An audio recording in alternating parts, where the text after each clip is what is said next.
Good morning, buenos dias, ciao, ni hao, bonjour, solom, salam alaikum, namaste, janjambu. I'm here in Mumbai and I met a lot of my young friends here and they have a lot of questions and they all decided to come to my hotel room and do a documentary on my life. So I thought, okay, I've been thinking about it. So here, let me introduce you with Kaja Siddhi.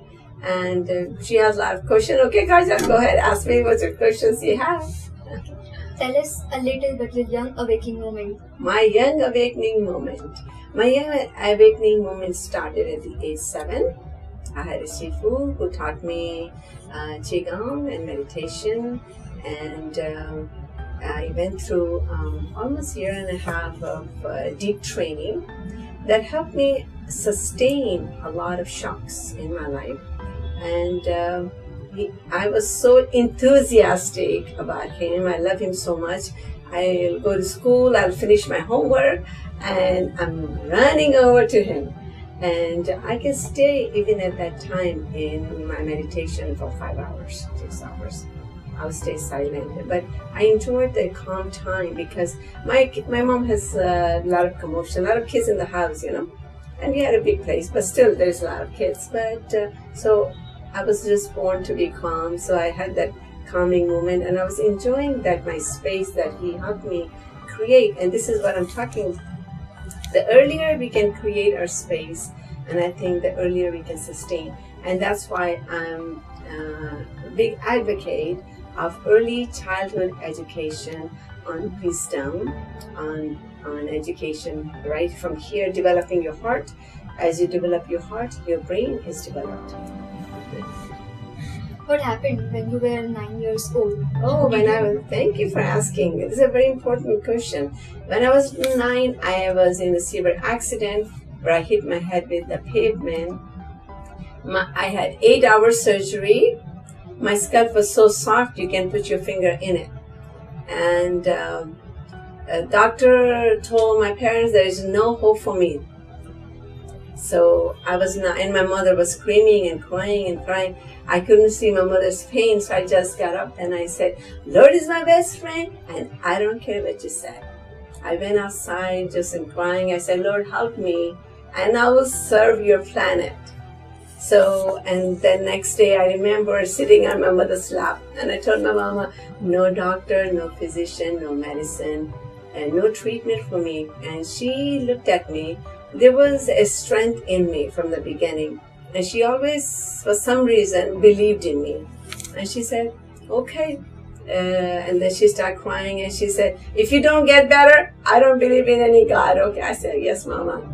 Then I start healing myself with meditation. I'll stay quiet for 5 hours, 6 hours.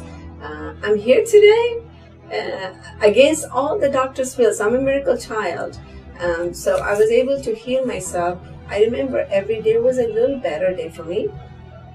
I remember no medication, no therapy, no nothing. There's no physician involved. It's just me and my Lord. And there's a power in your chi, and you can actually heal a lot of your pain, your physical, your mental, your emotional, by using your chi. And this was I was taught earlier. And this is what I'm sharing my life, because my life is full of a lot of stories, and so I was able to heal myself. And then when I went back to school, what happened is I was bullied, and this girl, she was always force me to do her homework, and I will say, you know, why do you tell me why you're not nice? And she goes, shut up, just do your homework, do it for me. So I will sit there and do her homework. I will cry and I'll do her homework. So then she got sick and she was in the hospital. I told my mom, I said, can you take me to see her in the hospital? I went to see her, and guess what? I was the only person that went to see her because she was so bullied. People don't like her, so nobody cared that she was in the hospital. But my heart was soft. So I went to her and I saw her laying down, and I saw a nurse bullying her. Move it. ta-da-da-da-da. And then she was like, wait till I get better. I'm going to kick her butt. And I say, hey, look, that's your karma. I said, you bullied everybody. So now your karma coming back. See? Because she was bullying me, she was bullying other people.